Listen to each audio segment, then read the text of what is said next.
Chicago and the Philippines. A comprehensive review of the week's special community events, featuring many exciting personalities, handled by the most professional Chicago Philippine Reports TV staff. Good afternoon and welcome to the Chicago Philippine Reports TV, still the #1 Filipino show in the Midwest. I'm Girly Pascual. Welcome to our show. Today we have all the top stories from the Philippines. We also have what's happening in our own Filipino-American community of Chicago. We have interesting interviews led by our very own executive producer, Miss Veronica Layton. We have Bridget Cotero Carino. All these are coming up and more afterward from our sponsors. Please stay with us.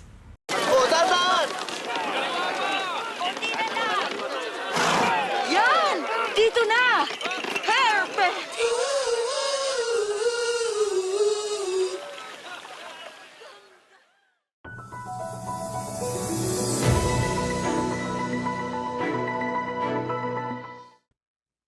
Congressmen from the Makabayan Bloc plan to assert before the House plenary that the impeachment complaint they endorsed against President Ferdinand Marcos Jr. is sufficient in substance. But they admit the chances of getting at least a third of all House members to overturn the House Committee on Justice decision, effectively dismissing the complaints against the president, are slim. A House leader shares that view. Inaasahan natin na sa harap din ng plenary, maging uphill battle talaga yan, maging mahirap. Even though there's a slim chance, hindi pa rin tapos. May pag makakuha ng 1/3 vote, pwede makaligtad pa rin yung committee report. So tuloy lang tayo sa pagpapaliwanag ng mga issues, particular kung bakit impeachable si Pangulong Marcos Jr. dahil direkta siyang kasangkot at pangunahing responsable sa flood control corruption scandal. Tino tagged the House Justice Committee's decision as premature, saying their complaint should have at least reached the stage where the president is given a chance to respond to their allegations. Attorney Andre De Jesus, who endorsed the first impeachment complaint against the president, also criticized the House panel's decision.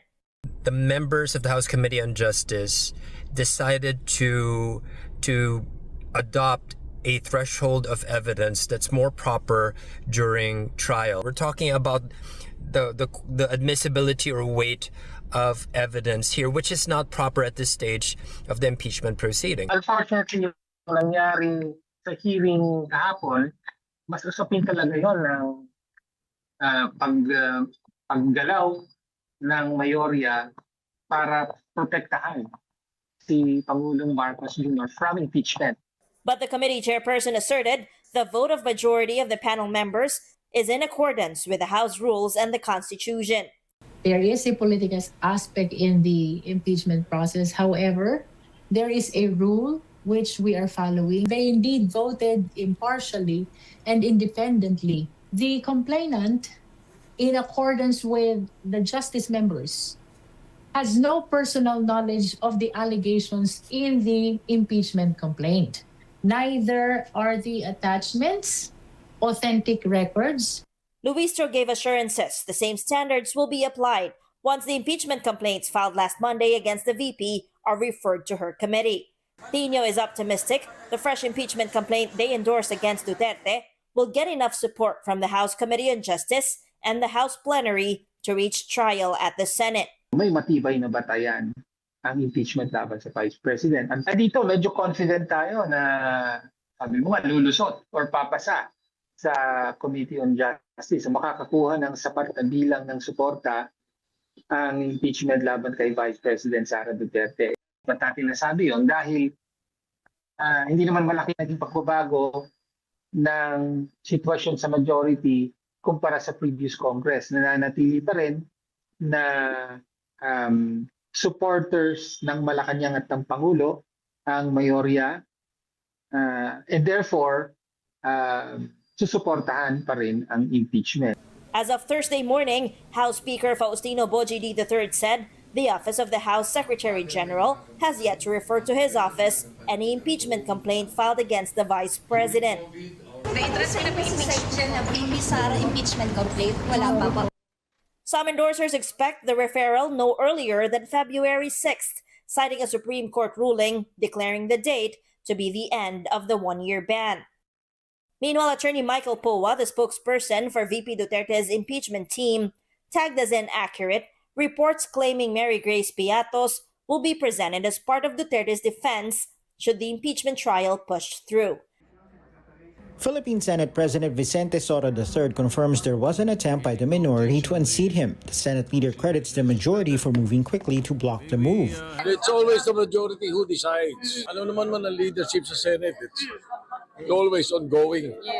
Ganun lagi yan. Soto believes the minority tried to convince Senator Loren Legarda to switch sides, but she reportedly rejected the offer. The senator maintains he is open to working with anybody in whatever capacity. I think she did. I think she did. Ako pa, Senator, I can do any work in the Senate. I can be majority leader, minority leader, Senate President, or even a regular senator. I have no problem with that. On Wednesday, Senate Majority Leader Miguel Zubiri posted a picture of 10 senators, including Legarda and Soto, which he captioned by saying the majority remains strong. As if to drive home this point, Legarda was seen presiding over the session on the same day, a task normally done by the leader of the chamber. She was even repeatedly addressed as Madam President by Senator Zubiri. Thank you very much, Madam President. Madam President, nice to see you on the yes, session resumed already, right, Madam President? Yes, session is resumed. Thank you, Madam President. Madam President, I move that we adjourn session until 3 o'clock in the afternoon, Monday, February 9, 2026. I so move, Mr. President. Madam President. Senator Kiko Pangilinan also posted on social media a picture with Legarda and the Senate President, but it carried the hashtag power sharing. This comes after days of rumors that the minority bloc had secured enough defectors with Legarda supposedly taking on the top Senate post. Soto says there are plans by the majority to make Legarda the Senate President before the 20th Congress ends in 2028. He, however, clarifies there is no term sharing agreement. Zubiri confirms it was his idea to make Legarda the first female Senate chief, but he stresses the majority should decide on the next Senate leadership. Sabi ko, any changes in the leadership, sana ay galing sa aming grupo sa majority. I made a joke na sabi ko, baka pwede naman end term ni Senator Soto, pwedeng siya din ang maging Senate President, the first woman Senate President. And he gladly agreed and he said, yes, why not? Zubiri also denied the existence of a formal term sharing agreement, though he acknowledged a mutual understanding that Legarda would eventually be elected as the next Senate chief. Let's put it this way. We have an agreement that there will be, of course, a change in leadership within the majority members if we still have the support of all the majority members. Zubiri says Soto wants to remain Senate President to oversee their transfer to the new Senate building, which is expected to happen next year. Zubiri also says he was willing to relinquish his leadership post to Senator J.V. Ejercito. He's also calling on the minority to just join them. I also indicated that I'm willing to step down as majority floor leader and also let my senior deputy majority floor leader, Senator J.V. Ejercito, sit as majority floor leader. We encourage more members of the minority to join us. As for Legarda, she remained tight-lipped when asked about plans to elect her as the next Senate President. She also declined to comment on ongoing efforts to have her replace Senator Soto. I have no idea. That's why I don't like to comment on something that I have no idea of and I was not informed. Wala kaming pinag-uusapan pa at don't worry, tatanong ko sa kanya yung katanong. You'll have to ask the instigators, not me. It's not something I'm at liberty to speak about.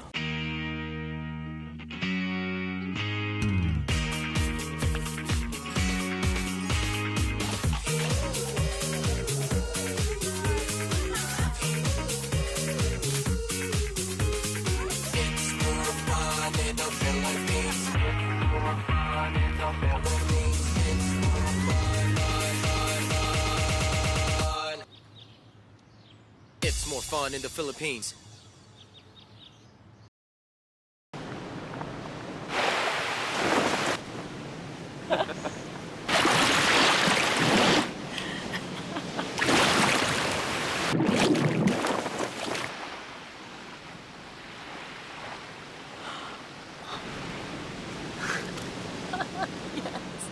In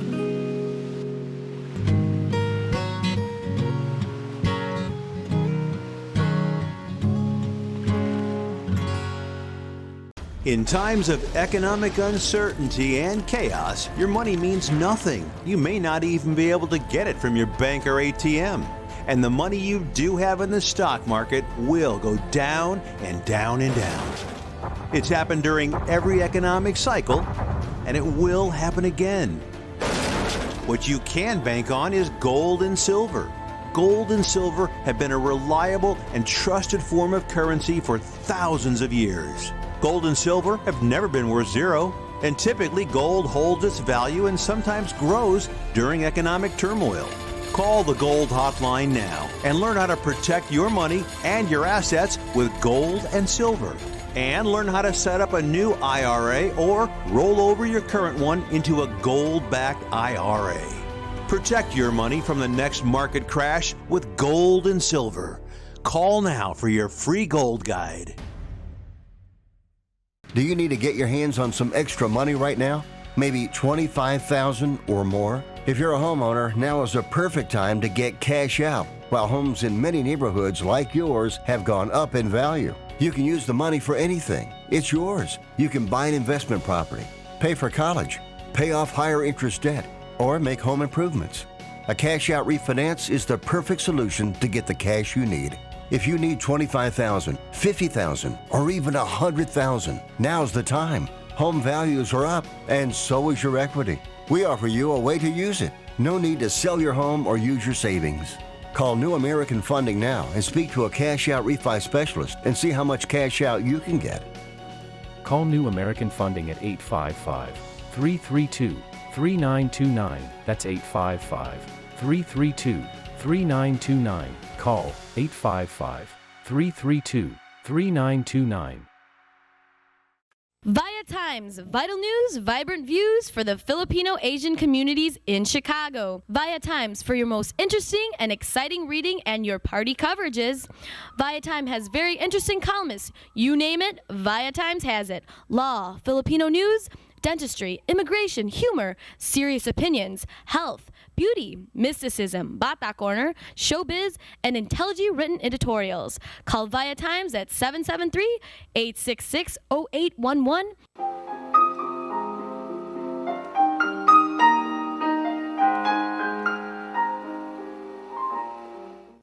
Magandang hapon po sa inyo lahat and welcome to Veronica's segment of the show.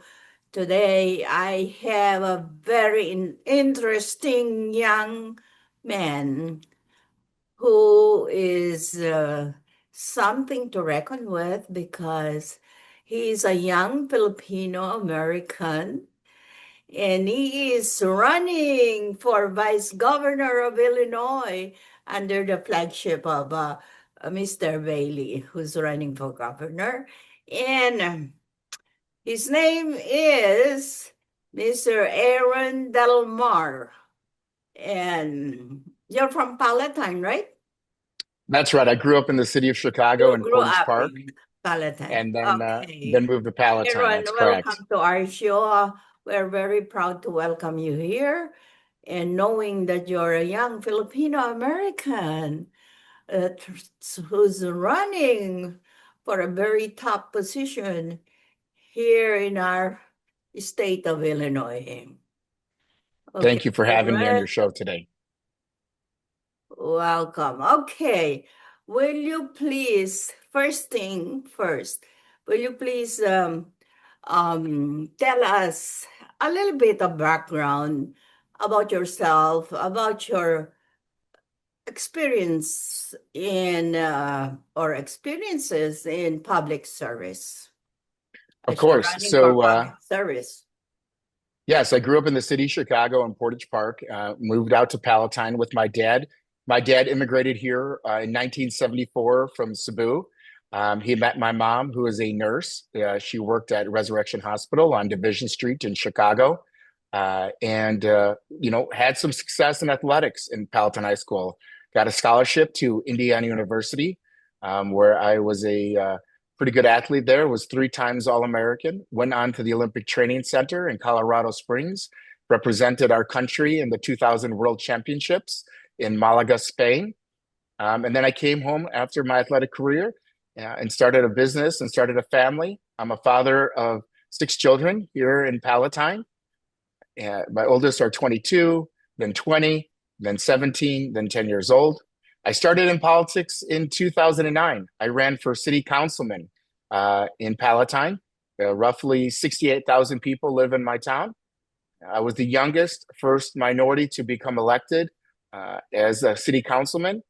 I went on in 2010 and became the Palatine Township Republican chairman, which is about 185,000 people, encompassing Palatine, Inverness, Rolling Meadows, Hoffman Estates, Arlington Heights, Barrington, and some parts of South Barrington. In 2012, I became the Cook County Republican chairman for the first time. 2016, I became the highway commissioner, president of the Inverness Fire Protection District, and also a delegate to the National Convention in Cleveland.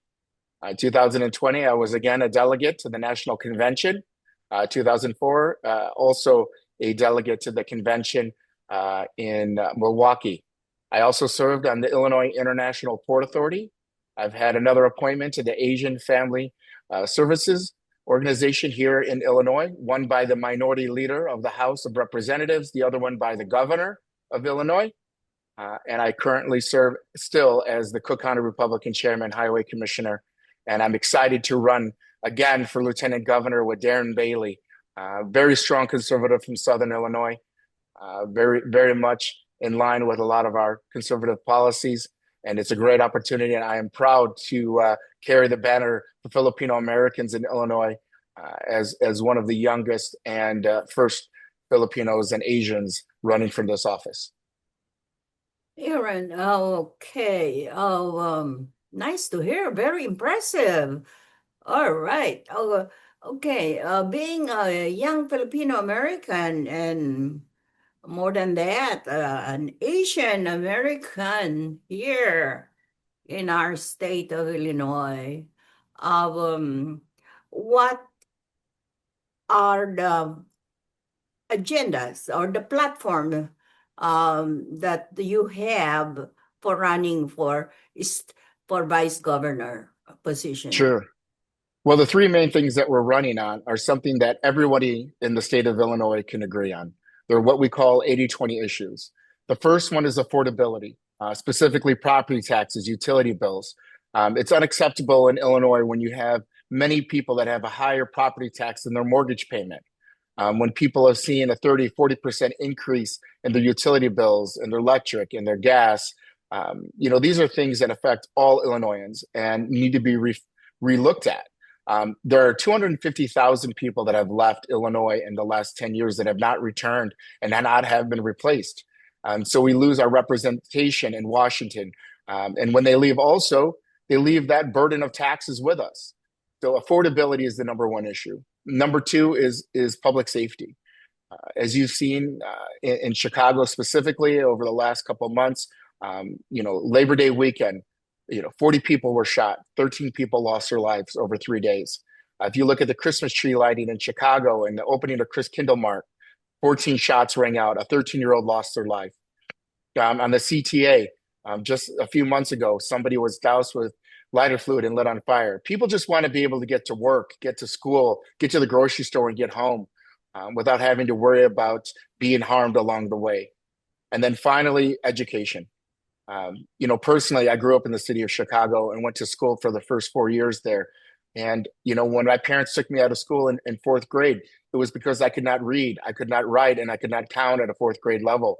And they moved me to a Catholic school. And really, that's a double tax. I mean, part of your property bills are supposed to pay for a quality education. So my parents had to work harder to be able to pay for that additional tuition so I could get those integral skills that you need to be able to thrive in Illinois and not just survive.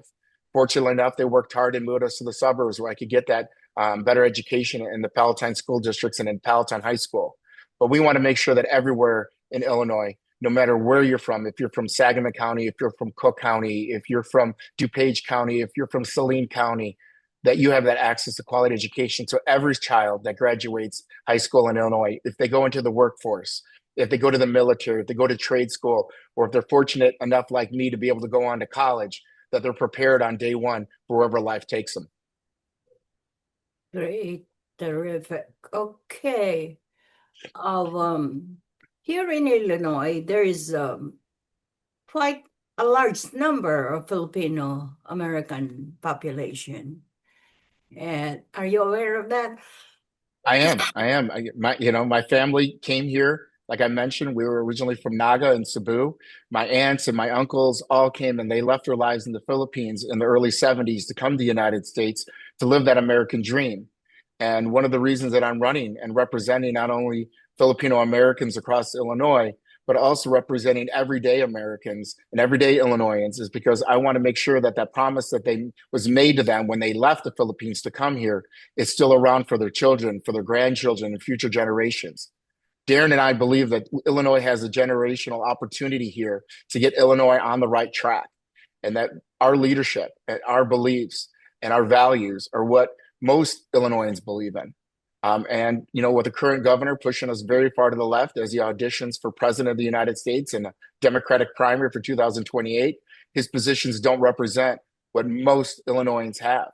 And, those are the issues that we're concentrating on, things that we all have in common together, and are not being separated by race or separated by regional area or jurisdiction. We're definitely a grassroots group that is coming from the bottom up instead of billionaires coming from the top down. I met you at the gala event of the Philippine Independence Week Committee kickoff. Are you familiar with attending the Filipino functions since you were born? Yes. Well, Filipinos are social butterflies. Of course.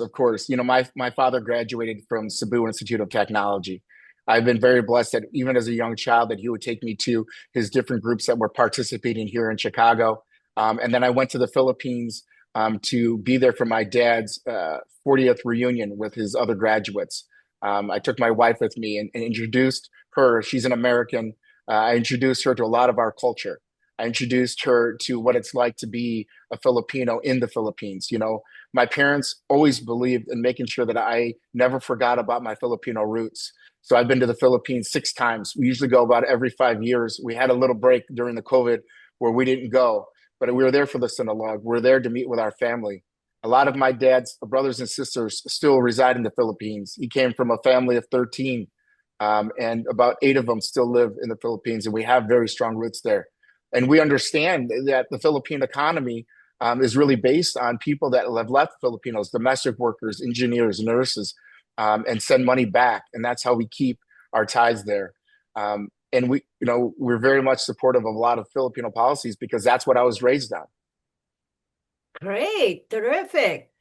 Do you speak the language Filipino or Tagalog? So my dad speaks both Tagalog and Visaya.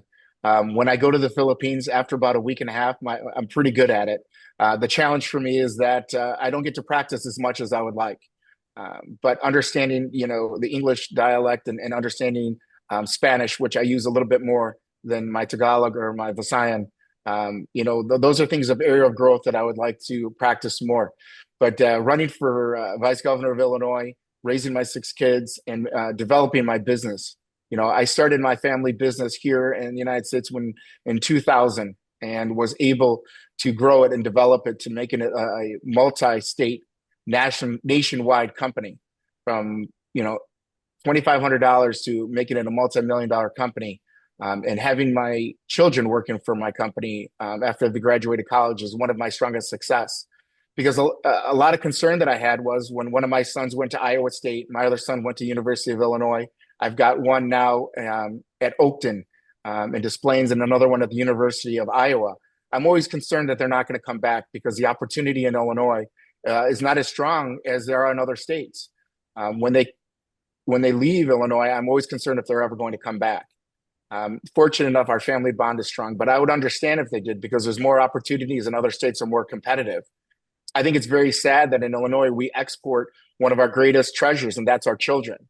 The path to being a first-time homeowner in Illinois, the path to being out of college debt, the path to getting a high-paying job, the path to being financially stable in Illinois is not what it was 10 years ago. And that's something that Darren and I are very concerned about, that we want to be able to, for Illinois families to be able to thrive in Illinois, not just survive. What is your favorite Filipino food? Lumpia for sure, no question about it. I'm fortunate enough to have some great restaurants around me. A good friend of mine owns Pinoy Street Food in Arlington Heights on Rand Road. I'm a very big fan of that. The Filipino cuisine is something that it was always seen as a treat in my house. My parents, both had full-time jobs and worked a lot, and I was raised primarily by my grandmother, who was from the Philippines. And I even named my daughter after her. Isabel Delmar was my grandmother. We named my daughter Isabella in her honor because she was the one that took care of me on a daily basis and got me to school and got me to church. And she got me to where I needed to go so my parents could save and could work hard and to do that. And she was an integral part. So when she would cook for me, it was a sign of the love. It was a sign of warmth. It was comforting. And so when I have Filipino food today, I remember those times as somebody that loved me so much and raised me, and it brings back fond memories. All right, very good. So proud of you, Aaron.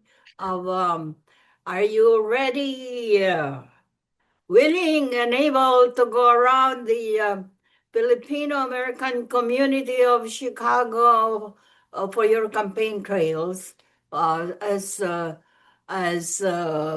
candidate for vice governor of Illinois? 100%. Most people think I'm of Hispanic descent because my last name is Delmar. A lot of people don't realize that Spain had control of the Philippines for many, many years, and that's why a lot of our names are of Hispanic descent. But I'm always quick to remind them that as much as I treasure Hispanic people and their values, I'm a proud Filipino. I'm proud that my dad immigrated here and he left his family and left his opportunities in the Philippines to be able to give me a life better than he had. I'm proud to talk about our heritage. I'm proud for people to know that while we might be a smaller community compared to other minority groups, that we're very strong and we're very proud, we're very conservative. We're a community that believes in faith, that believes in God. And I like to share my story with fellow Filipinos that may not know that. It is an incredible honor to be on the ballot with Darren Bailey and to represent our Filipino community and the Asian community as a whole. And I'm excited to be able to teach my children and participate in events because they're a quarter Filipino.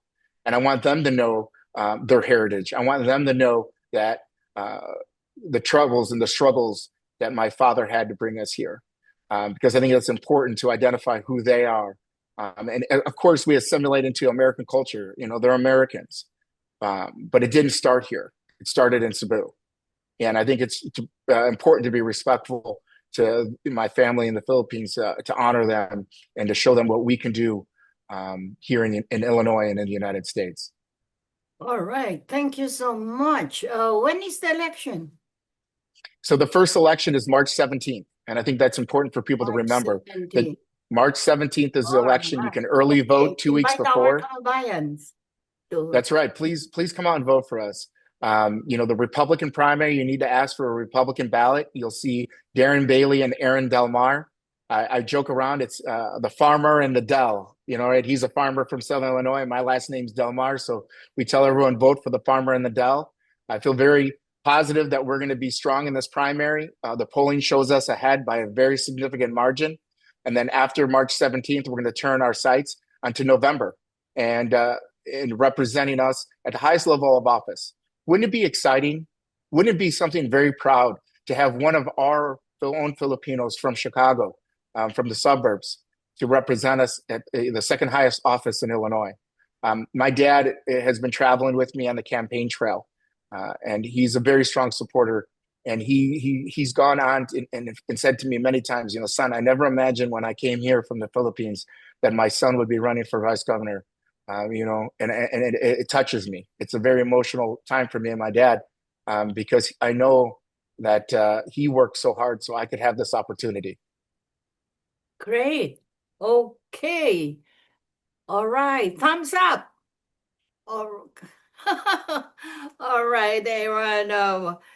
I am really very happy to have you here on our show today. Thank you for gracing our show. And please holler if you need some help around the community, all right? And Yes.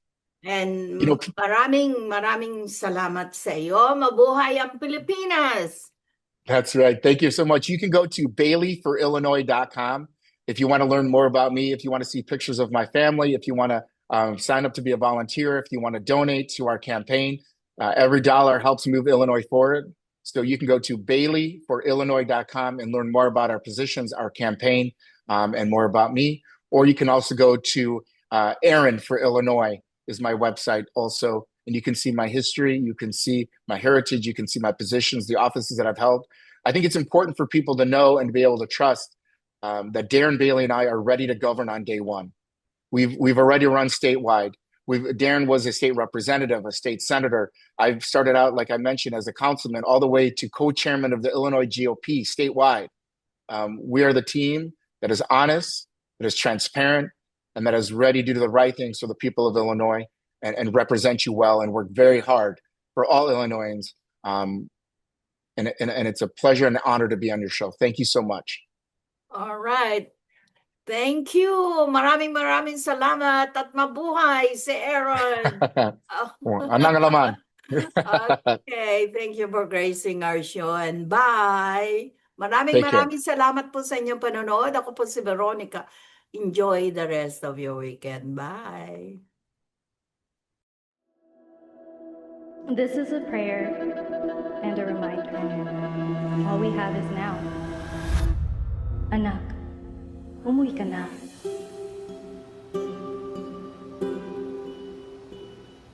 Worldwide this morning, growing concern over a growing health crisis. The World Health Organization has just declared that this is a pandemic. Hi. I can't hug you. Don't touch me. Over the last several days, we have seen peaceful demonstrations. Protests over police brutality continued here in Austin. Remember when you started going to college? You came home a liberal? Dad, please. That's what we do to you guys in school. All these people that we never met and never will meet because of what had happened to them. It's just too much. The way that our family communicates is not necessarily, it's not great. What advice would you give for those of us that are struggling? Deal with it.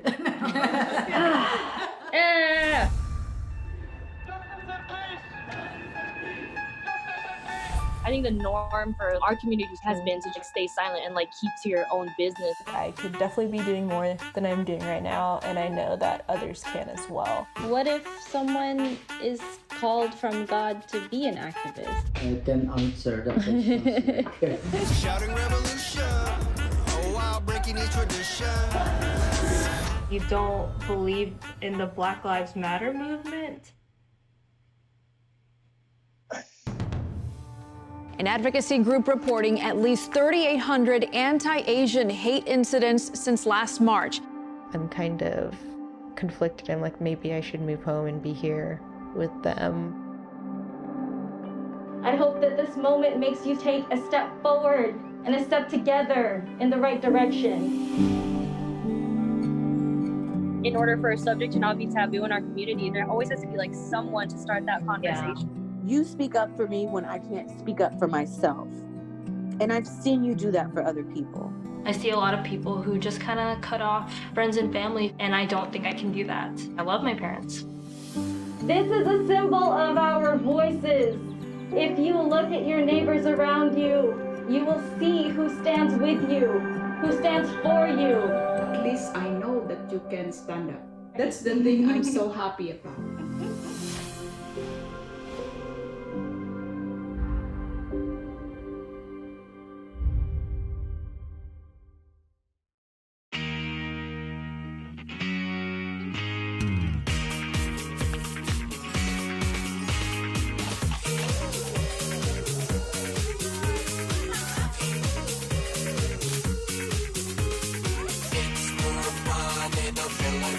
It's more fun in the Philippines.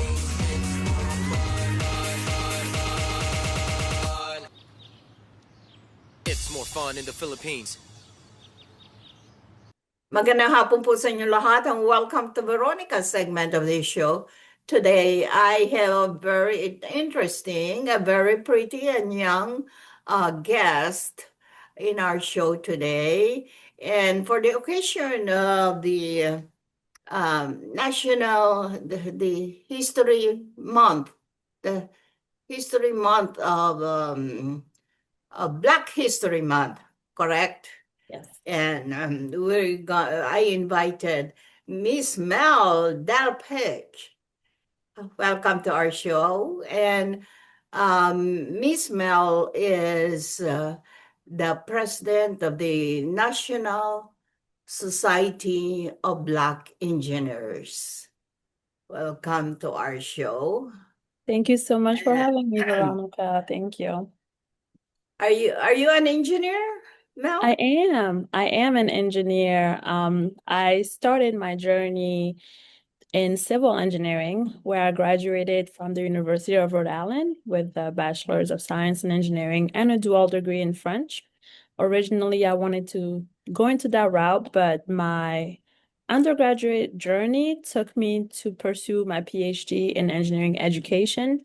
So wanting to be more connected to the people and really understanding what drives us. And I also completed my master's in engineering management. I've always been very process minded, liking management and, getting tasks done. So putting all of those together, I'm now serving as a senior program manager for process innovation and also have other roles as well. Okay, all right. So, interestingly, I have to tell you that we also have an Philippine Engineers and Scientists Organization here. They are very, very active in our community. That's awesome. And we call them PESO, Philippine Engineers and Scientists Organization. All right, very good. So, briefly, can you tell our viewing audience about the NSBE? Wow, why it was founded, its mission and purpose. Yeah, absolutely. So the National Society of Black Engineers was founded a little bit over 50 years ago now by 6 students in undergraduate who went to Purdue University. They wanted to create a network that could support them in getting through, a degree that's already been hard of access for Black Americans, Black engineers in general. And for the last 50 years, they've been able to grow and scale the chapters nationally. So maybe a little bit over 20-ish years, the Chicago chapter has begun. We are very blessed that the founders of NSB are actively involved in our chapter as well locally, supporting some of our initiatives. But when we think about the greater mission, we said that the mission of the National Society of Black Engineers is to support, young folks in the community, making sure that we are getting them through that pipeline. Our mission statement in particular is to increase the number of culturally responsible Black engineers who excel academically, succeed professionally, and positively impact the community. So this is really what we try to emulate in our programming, in our outreach, and just making sure students are not getting only the professional experience, but are very strong academically to succeed in their careers, internship, and just overall their journey through life. Okay, for how long have you been the president of this organization, and how many membership do you have right now? Yes, so of the National Society of Black Engineers, the Chicago chapter specifically, I've been in this role since August. So we've transitioned since August. I was a member before, but I have been active with NSB since my undergraduate days, where I've served and climbed the ranks myself as secretary, vice president, and president of my undergraduate chapter at the University of Rhode Island. So when I moved to the greater Chicago area, I became involved again with the organization, wanting to find community, wanting to have a home base of people that are like-minded, that I know serve the same mission. So I joined the chapter, and similarly, once again, I wanted to be more active and decided to run as president, and ended up thankfully being elected this past year and having assumed this role since August. You look very young to me, being the president of this big organization. All right. Thank Okay, you. you have an expo coming up, right? Is that that's supposedly the 14th annual expo, engineering expo. That's correct. Yes. So we've been hosting this Engineers Week Expo every year. So this is a national movement in the engineering community. So naturally, we also do want to be good stewards of the greater good. And we've been having E-Week in February for the last 14 years. This is specifically very special for us because we are shifting things a bit this year. Typically, we host the event at a college. This year, we're hosting it at the Lindblom Math and Academic a Math and Science Academy, where two of the founding members of NSBE actually attended themselves when they were younger. So this is particularly meaningful to us. They'll also be invited and show up, so the kids will be able to meet them, understand how they have gone through their journey as engineers, and being able to spend some time learning more about the science, the activities, meeting folks in the community. So it should be a great time. Great, terrific. How how do you invite students and other well, of course, working engineers to attend this kind of expo? Yeah, great question. So as you mentioned, as you asked earlier, we have over 5,000 members in our mailing list. Obviously, maybe between 100 active people from month to month that get engaged with the different events we do. We have a large, broad outreach nationally still. So we typically invite the different parents, students that we have already connected with previous years. We have a lot of people that return. They do enjoy the programming we offer. We also do reach out to our partners in the community to help us spread the word. So every year for the expo part, so we invite companies that come and give workshops and show, the different products they have, what engineering is in a way that is very kid friendly. This is a K through 12 outreach event. So we want to make sure that they understand and that it's digestible for them. So for those who are interested in learning more, they can join our mailing list. They can check out our website at chicagonesby.org where they can sign up to be connected to us. We have a newsletter that goes out monthly where we share things, updates, events, and mainly we also have a social media, which is where a lot of our younger crowd ends up going to find out what we're up to, which is Chicago Nesby on Instagram, Facebook, and other major platforms. How does this expo event connect to the Black History Month? Yeah, so right now we more than ever want to be reminded that innovation and excellence have always existed in the Black community. It has taken us a lot of time to make strides and being integrated the same way that some of our counterparts have had some leeway before us. So making sure that we show the students that even though the world may have had mishaps and crazy stuff, we are still pouring into our future generations. We want to make sure that they get to contribute to innovation, to science, make new discoveries.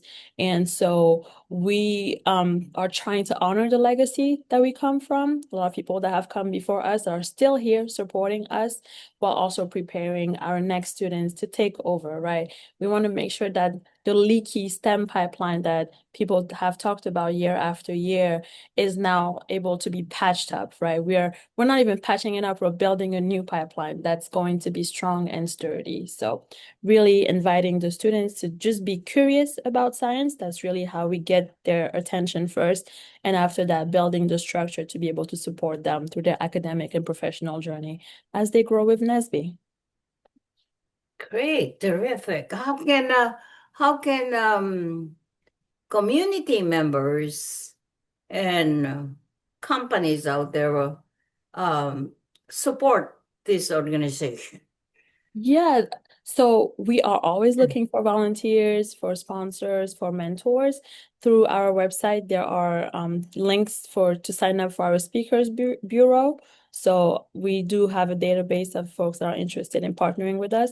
We're also now actively building a committee for the pre-collegiate initiative for the K through 12 space through our director, Dr. Michael Forney, who's been leading the planning and execution of this year's Engineers Week Expo. We really try to spread the word also just through talking. It still goes a long way, as much as we believe in spreading the word on social media, through email, just outreach, calling people, those cold calls still do make a difference. So we are still actively looking for sponsors as well for not just the expo, the Engineers Week Expo, but for events long term to continue fostering quality programs for the kids. Those are important. You know, engineering and innovation can be learned in the mundane every day, but really, when we want to think about feeding the kids and making sure they have the adequate materials, we would love to continue having support from sponsors through corporate partnerships, as well as from the community being able to give back. So we invite everyone who's serious about this work, who's interested, to come and join us for this event and future ones as well. Terrific. And so, last question. Where can our viewing audience learn more about this organization, and if they want to register, where can they register? Yes, great question. So right now we have the link live. It's been live for a few weeks on our website at chicagonesb.org. First thing you'll see when you pop on the page, we have the flyer. It will take people to the registration link. It is rather affordable, less than 15 bucks, including all the fees and processing, for kids to come have a full day of fun, of discovery, of curiosity. We also do feed them. So it's a good time. Parents always bring their kids back year after year. So we are able to see that sustaining, long-lasting impact. If you also have any questions, you can reach out directly to me at president@chicagonesby.org, or to our pre-collegiate initiative director, Michael Forney, at pci@chicagonesby.org. So those are the best ways to get in touch with us. All right. Great, terrific. One last message for the students and parents out there. Yes. If one thing that I love to emphasize and people should walk away with is that engineering is for everyone. Engineering is for them. It sounds hard, it sounds difficult, and truth being is that it is. It takes time, right, to be a scientist, to be an engineer, a mathematician. But it all starts with being curious. It all starts with expressing interest in how the world around us works and how we can make it better. So we love to see the young students just asking questions after questions, and we get to show them that asking those questions is what helps us build innovation, make our system better, make our cities better, make our transportation better. There are so many different ways for them to be involved. And the journey of an engineer is broad, is long.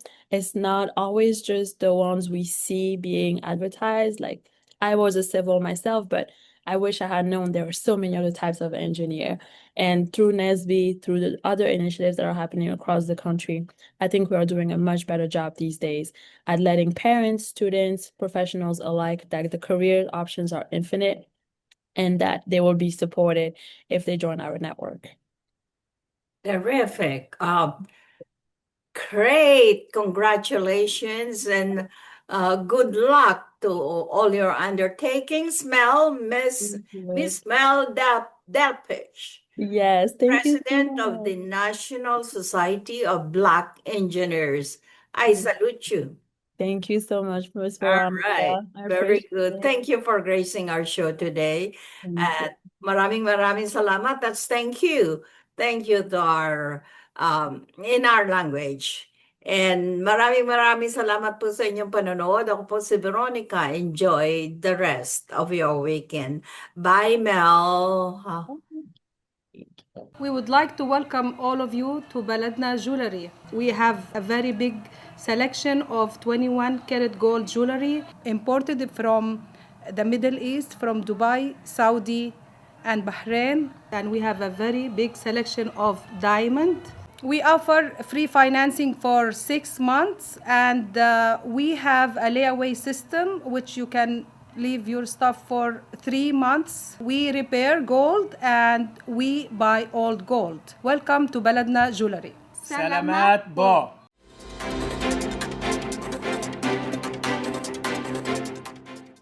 Good afternoon. This is Bridget Carino-Quetter bringing you this week's local news from our community.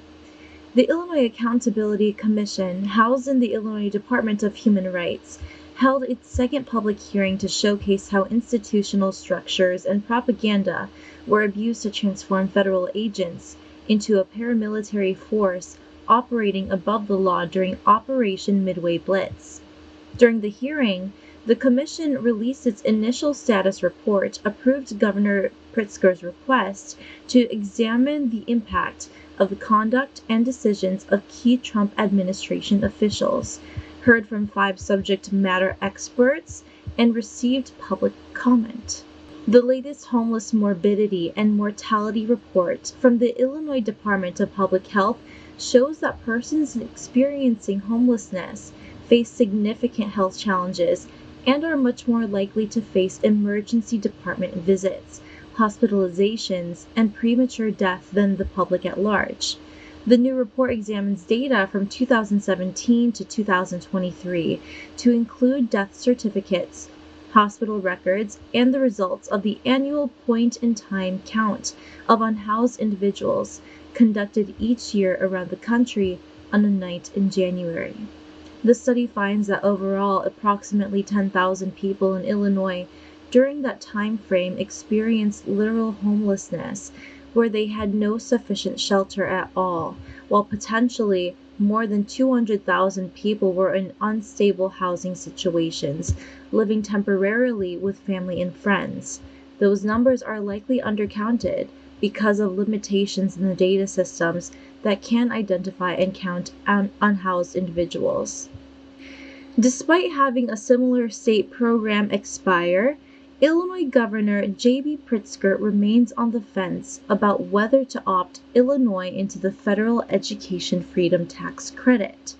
As part of federal legislation President Donald Trump signed last summer, beginning in 2027, states can take part in a program that gives private donors of scholarship granting organization individual federal tax credits of up to $1,700 for school choice scholarships. States have to opt in. The U.S. Department of Education Tuesday detailed 23 states have opted in: Alabama, Alaska, Arkansas, Georgia, Idaho, Indiana, Iowa, Louisiana, Mississippi, Missouri, Montana, Nebraska, Nevada, North Dakota, Ohio, Oklahoma, South Carolina, South Dakota, Tennessee, Texas, Virginia, West Virginia, and Wyoming. That's all for today. Thank you for watching our news this week. This is Bridget. See you next time. This is a prayer and a reminder. All we have is now. Anak, umuwi ka na.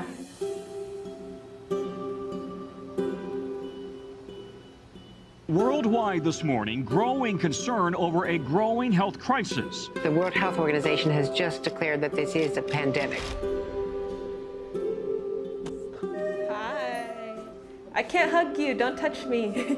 Over the last several days, we have seen peaceful demonstrations. Protests over police brutality continued here in Austin. Remember when you started going to college? You came home a liberal? Dad, please. That's what we do to you guys in school. All these people that we never met and never will meet because of what had happened to them. It's just too much. The way that our family communicates is not necessarily, it's not great. What advice would you give for those of us that are struggling? Deal with it.